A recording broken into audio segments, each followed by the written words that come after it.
एक ऐसी आग जिसे बुझाना नामुमकिन हो, एक ऐसी गलती जो नक्शे से शहरों को मिटा दे और एक ऐसा फोन कॉल जिसने पूरी दुनिया की धड़कनें बढ़ा दी हैं। क्रेमलिन से तेल अवीव की तरफ एक संदेश गया है, सीधा, सख्त और बेहद डरावना।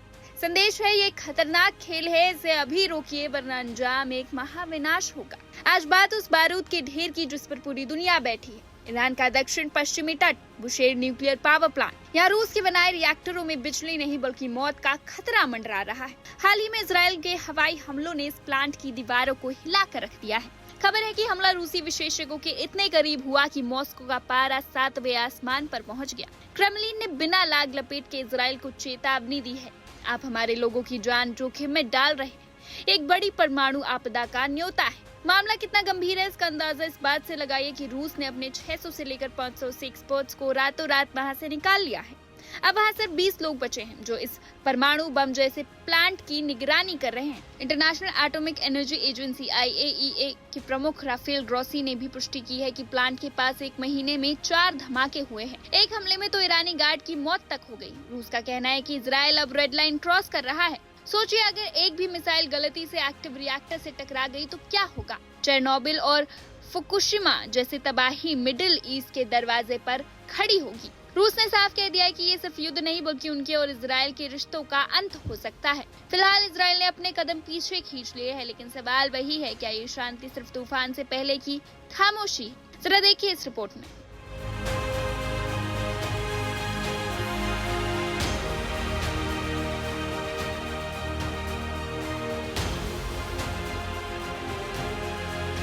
कल्पना करें कि क्रेमलिन से एक संदेश मिले जिसमें लिखा हो, और मैं यहाँ सीधे उद्धृत कर रहा हूँ, ये एक खतरनाक खेल है जिससे एक बड़ी परमाणु आपदा होने की संभावना है, जिसका मध्य पूर्व के लिए गंभीर परिणाम होगा। वो संदेश इजरायली अधिकारियों को एक जीवित, चालू परमाणु ऊर्जा संयंत्र के पास हो रहे हमलों के बारे में भेजा गया था, और जैसे जैसे आप गहराई में जाते हैं, ये और भी गंभीर होता जाता है। बुशहर परमाणु ऊर्जा संयंत्र, जो ईरान के दक्षिण पश्चिमी तट पर स्थित है, तेहरान से लगभग 750 मील दक्षिण में फारस की खाड़ी के तट पर स्थित है। रूस ने इसे बनाया है।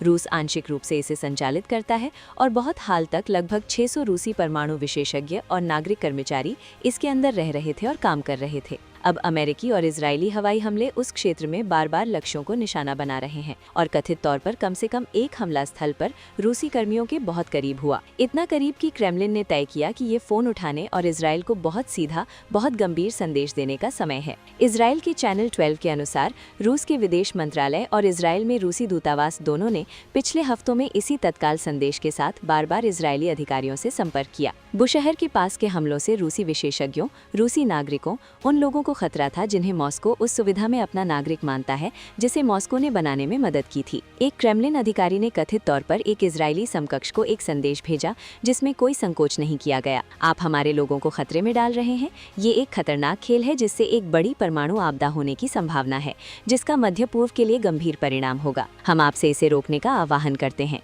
कथित तौर पर 4 अप्रैल को संयंत्र के पास हुए एक हमले में एक ईरानी गार्ड की मौत हो गई। राफेल ग्रॉसी ने पुष्टि की कि हाल के हफ्तों में संयंत्र के आसपास ऐसी चौथी घटना थी। एक सक्रिय परमाणु रिएक्टर के आसपास 4 हमले। कथित तौर पर एक हमला विशेष रूप से रूसी कर्मियों के बहुत करीब हुआ, इतना करीब कि मॉस्को ने इसे अपने लोगों के जीवन के लिए सीधा खतरा बताया। अब रूस के सरकारी परमाणु निगम रोसाटॉम के प्रमुख ने घोषणा की कि लगभग सभी रूसी कर्मियों को बुशहर से वापस बुला लिया गया है। मार्च और अप्रैल तक कई चरणों में लगभग 580 कर्मचारियों को निकाला गया है। केवल 20 कर्मचारी पीछे रह रहे हैं।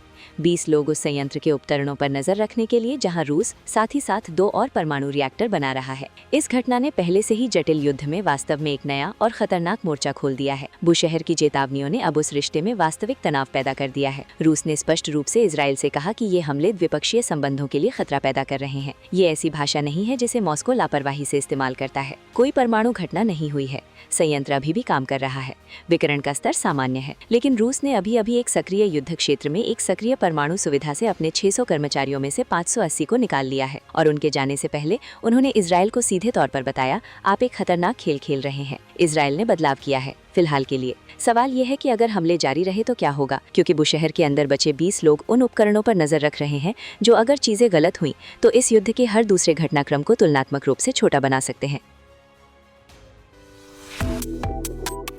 Subscribe to One India and never miss an update.